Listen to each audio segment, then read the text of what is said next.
we are at the end of the first week of Wimbledon. This is Tournament in a TeaBreak. It's very late on Saturday night, and while other people are out celebrating England making their first World Cup semi-final since dinosaurs kicked balls in a park, we have just got back from Wimbledon, where we finally, more by luck than judgment I think, got our final Manic Monday roundup. Yeah. We made it. We made it. We'll come on to why it was such a close run thing a little later. But let's start with probably the most dramatic news of the day, which of course was the dispatchment of world number one, Simona Halep, at the hands of Shea Su Wei. At the start of the match, Halep was looking really good, really solid. Shea kind of found her range and started pinning Simona to the back of the court, and then when it really came down to the crunch, that one match point that Halep had, she just couldn't hold it together to take, and it was gone in an instant. I mean, we've said this all week. If you're not sharp enough to take your points when you get them, on grass, that set can go in an instant, and unfortunately, that's what happened to Simona. Yeah, Shea Su Wei caught a wave.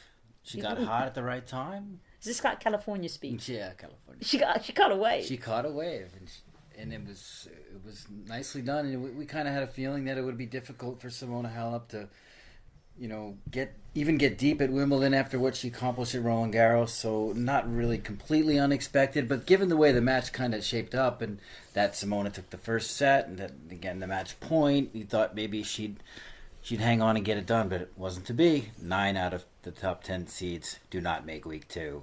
I know. I mean, this is crazy, right? So the only seed that is left is actually the only active slamless number one, because I think it's fair to say that Djokovic isn't active at all at the moment. So I wouldn't count her as an active player right now. So. Yeah, I think Pliskova is the only slamless number one that we have. Well, Jankovic is active on vacation. Just let me throw that in there. Yeah, We've seen her Twitter feed. Paddle tennis doesn't count. Okay. Yeah. So let's analyse this week, this half of the draw, because there were some other fairly sort of decent results. So Shea is one of those players that is very tricky.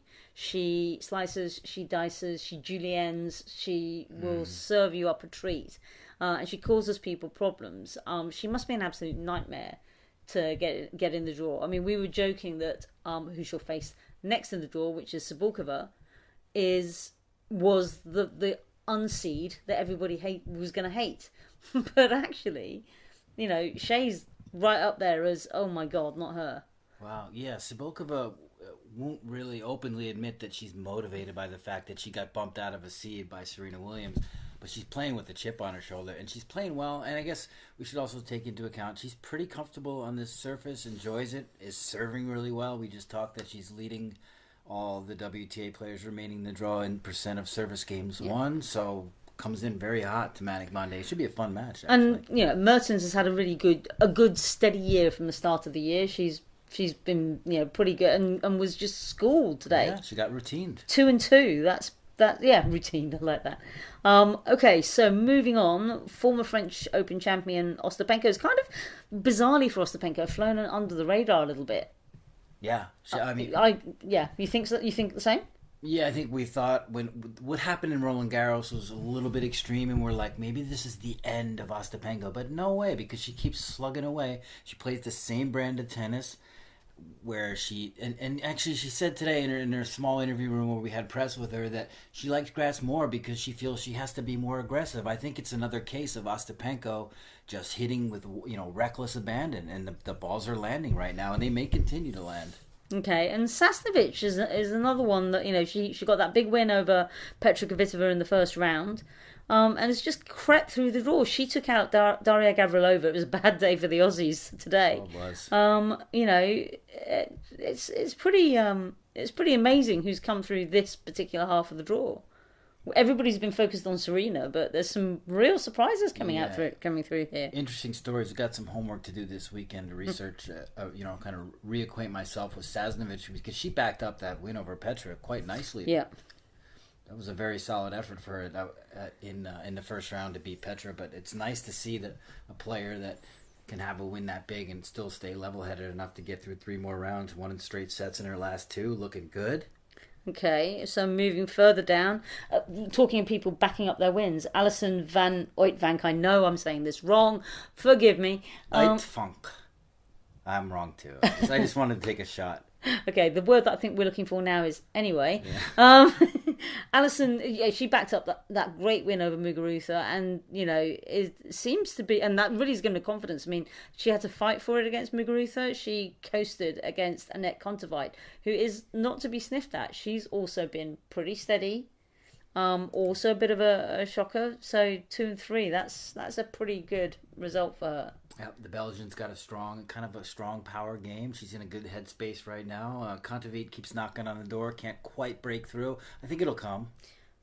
Yeah, I think so. I think she's still young, and she, for her, like shot selection, and when things do get tight, sometimes in games that really matter. So after she took out Petra at Roland Garros, I think, and ended that amazing clay winning streak, she really couldn't back it up and was just a bit of a mess. And people were like, Petra lost to this. Right. So, and I think Kasatkina's got to get an award for one of the best comebacks of the, obviously Shea came down from something like 2-5 in the decider or something silly. So, but Kasatkina was being schooled by Barty, who is good on grass. She might not have had the best grass court season this year, but you wouldn't count her out. And she did win the Nottingham title. She did. But yeah, Barty was up, and then from that point on, Kasatkina came out, won the first set, and schooled her in the second.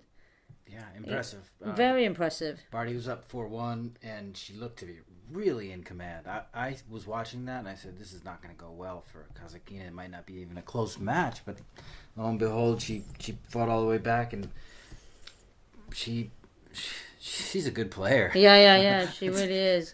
We've got a lovely German colleague in our writing room who was saying that this section of the draw had opened up really well for Angie.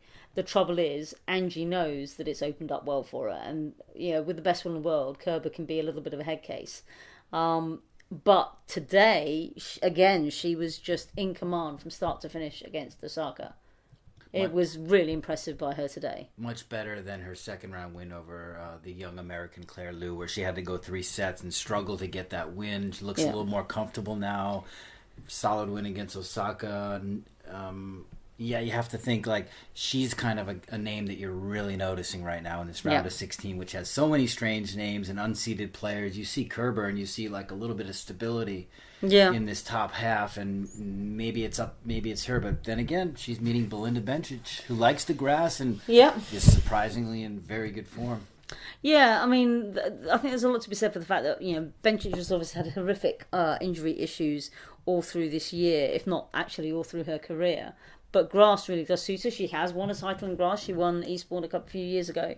So she, like most Swiss people, seems to know how to play. And whenever you challenge her, she's like, I don't know, you got cows on grass. Meh.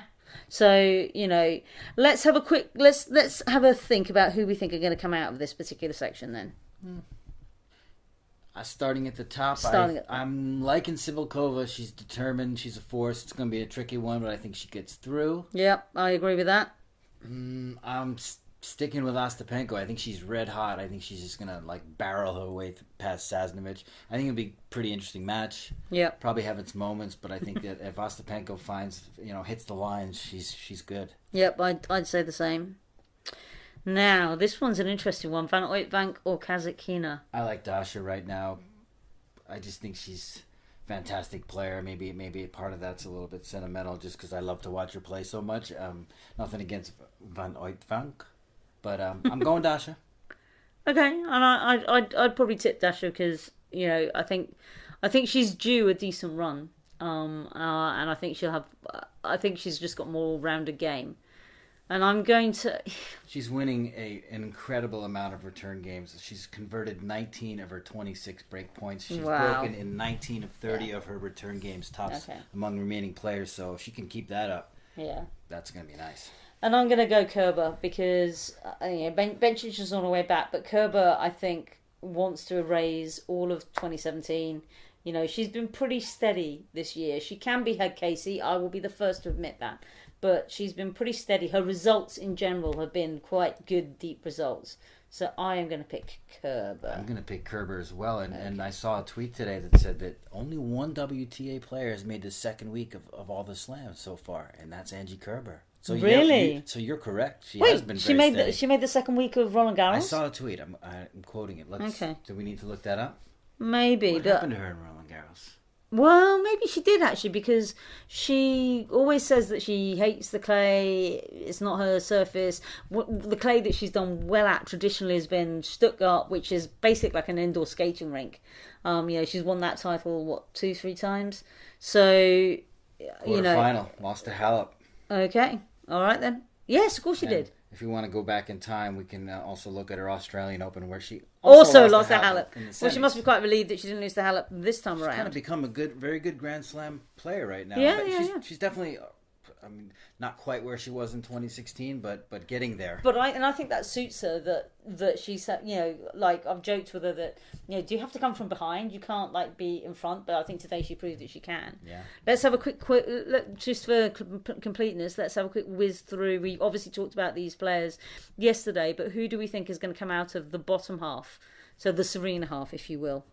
I like Pliskova. I think she's got real good momentum. She was able to battle back against Buzarnescu. I think she's going to be confident, and I question Burton's confidence. Okay.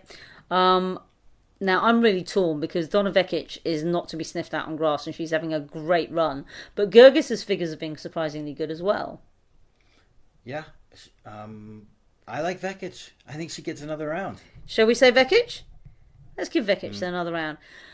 I'm gonna pick Serena for the Battle of the Moms. Yeah, the draw's a little too easy for her right here. Rodina, ranked 120, has come this far. I think that this is a really nice run for her, and if she can hold her own against Serena, that would be a victory in and of itself. Well, given that you're sitting next to a Star Wars freak, I'm just going to quote a little Jean-Luc Picard, which is, the line must be drawn here and no further. Okay, and to end that, oh, good Lord, Georgie versus Makarova. Oh my God. That's pretty difficult. That's a tough pick. I'll take the Russian. You'll take the Russian for 5? I will. Okay, Makarova. Yeah. Oh God, I sound like Brad Gilbert. Shoot me now. Okay, should we go to the manly men? Of course. Let's go to the men of today and not the men of yesteryears.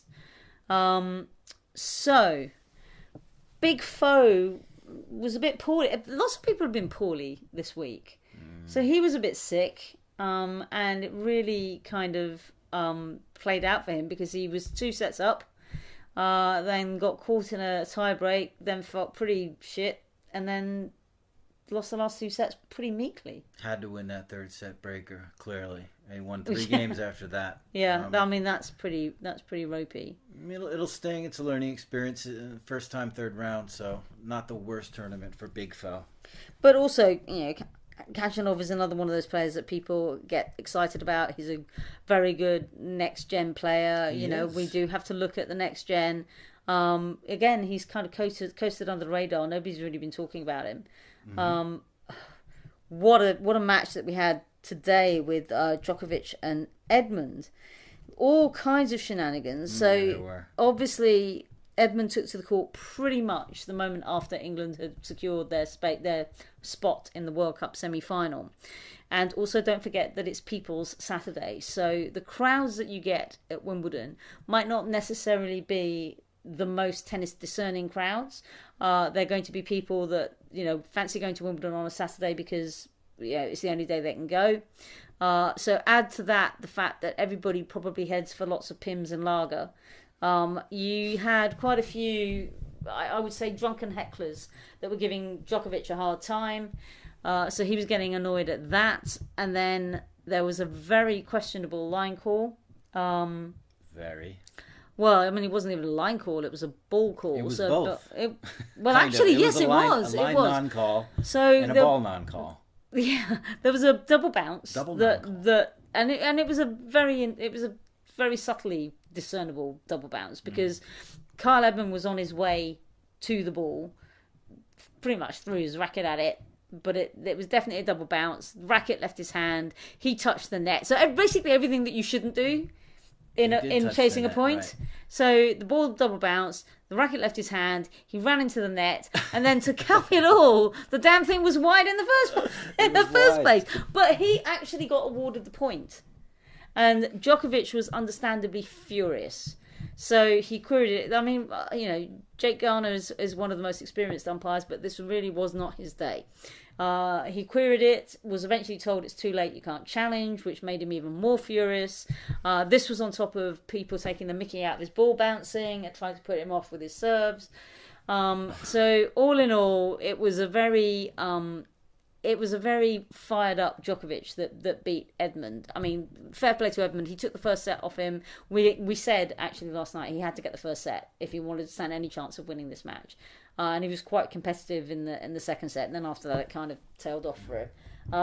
But let's give Novak his due. Carl came in for quite a lot of social hate for being a cheater. And Djokovic was like, no, he couldn't have possibly known that the ball had double bounced because he was running towards it. You wouldn't be able to see it. He couldn't have known. And he's a nice guy. I get on really well with his team. I don't believe that there's anything untoward. So if this is coming from the man himself, let that be an end to it. There's no need for hate. There's no need for any kind of nonsense. Even Djokovic is like kind of, hey, the guy's on the level. I'm all for that. So who do we think's coming out of this then? Whoa, back to Djokovic facing Khachanov. I really like Novak now. I think he overcame quite a bit in this match, as you alluded to. Yeah. Got stronger as the match went on. Did not show any significant issues with the knee. Moved pretty well. I was a little worried. Was okay. So. Yeah, I was a little worried in the first set that maybe he was actually struggling, but not showing it, but just not fully at full intensity. But he looked really good. I don't think he surrendered a break point after the sixth game of the first set. I think he was pretty clean, or maybe in the second. I think, then in the third, I don't think he was clean. He was clean after that. Just a nice strong finish. I think he's right where he needs to be. Khachanov is gonna push him in the baseline rallies. He's a strange type of grass courter, Khachanov. He's not like, he just plays the same type of tennis he plays on the clay, it seems to me. Maybe a little more maybe a little more aggressive, but okay. I think Novak will solve him. Okay. I mean, this head-to-head just baffles me, but we saw it up close and personal. Going into this, Kyrgios was 0-3 against Nishikori.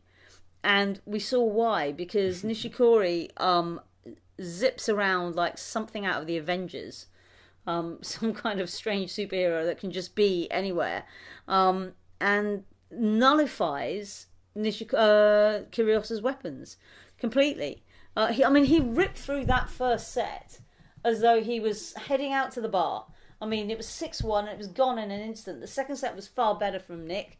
But Nishikori's use of angles and his speed about the court is, I would say, pretty much damn near legendary. He looked great today. This was Nishikori at his best, and he looked really good. And something about the balls that Kyrgios gives him put him at ease. I mean, and he handles the serve so well. Like we talked about, he gets the ball back. He's really conservative on the return, but he gets it in play, and then he just owns Kyrgios in the rallies. It was Kyrgios fortunate to get to a breaker in the second, but that was his chance there to make it a match, and he couldn't. Gulbis took out again another person who's been poorly. Zverev in another 5-setter. Just couldn't do it. It was 6-love in the final set. Unbelievable. Yeah, I mean, I fancy Nishikori for this. Gulbis has had a lot of matches under his legs now. Yeah, Ernest he's surviving. He gets away with a lot because his serve bails him out. It's a great story that he's back in the second week as a qualifier. Of course, the qualifier has never made it into the Wimbledon final, but if he wanted to match the best performance by a qualifier, he'd have to get to the semis. I don't see him doing that. I think Kay's going to be too tough for him. And then we got Delpo and Simon. Got to go with Delpo. He's red hot. Simon is, wow, he's in the round of 16. Nice work. He's pretty good on grass. It's good for him. And he took out yet another Aussie, so, that poor little kangaroos dropping like flies. And Vesely versus Nadal. Well, I wonder who will go with that one. Tricky. I think that Vesely is a really big server, and this is the kind of player that Rafa has difficulties with at Wimbledon. So now this is his first, like, to me, De Minaur I thought might be a better match. It was fun, entertaining at times, but Vesely can really perturb Nadal if he serves big and hits his spots. Rafa's going to win though. Okay, and just for completeness, let's have a quick whiz through the rest of the section of the other part of the draw, and let's just shout out who we think is going to come out. So we've got Federer against Mannarino. Federer hasn't dropped a set, hasn't faced a break point. Piece of cake. Okie dokie. Monfils against Anderson. Anderson's gonna pummel Gale. I don't see him backing up a win over like the one he got over Query. And Grass suits Anderson really well. Good. He's a danger. Oh, Mackenzie McDonald. I'll tell you, Milos Raonic, if he can stay in one piece, he's never going to have a better chance of reaching another semi-final and final. Mackenzie McDonald versus Raonic. My money's on Raonic. Yeah, McDonald outside the top 100, I think. One of the two men, along with Gobas, outside the top 100. He's come as far as he can go, I think, here. And my heart is saying Tsitsipas. So is mine. Okay. I was just trying to say the word properly as well, because I got my friend who's Greek was saying, tell everybody how to say it properly. Well, I'm sure I've just butchered it, but John Isner's going to be tough. He's one of the Federer and Isner are the two players in this tournament that have yet to be broken. He's held in all 57 of his service games. It's going to be a big challenge for Tsitsipas. I think he comes good in a couple breakers. He's got the moxie, this kid. It's time. Okay. I remember watching A Night at the Museum where Amelia Earhart was talking about moxie. What the hell is moxie? I don't know. It's like chutzpah. Oh, please, God. Something okay. Like that. All right. Before we start, explaining lots of words with words that none of us understand. Manic Monday, of course, is going to be just that. Kyrgios and Nishikori came on so late.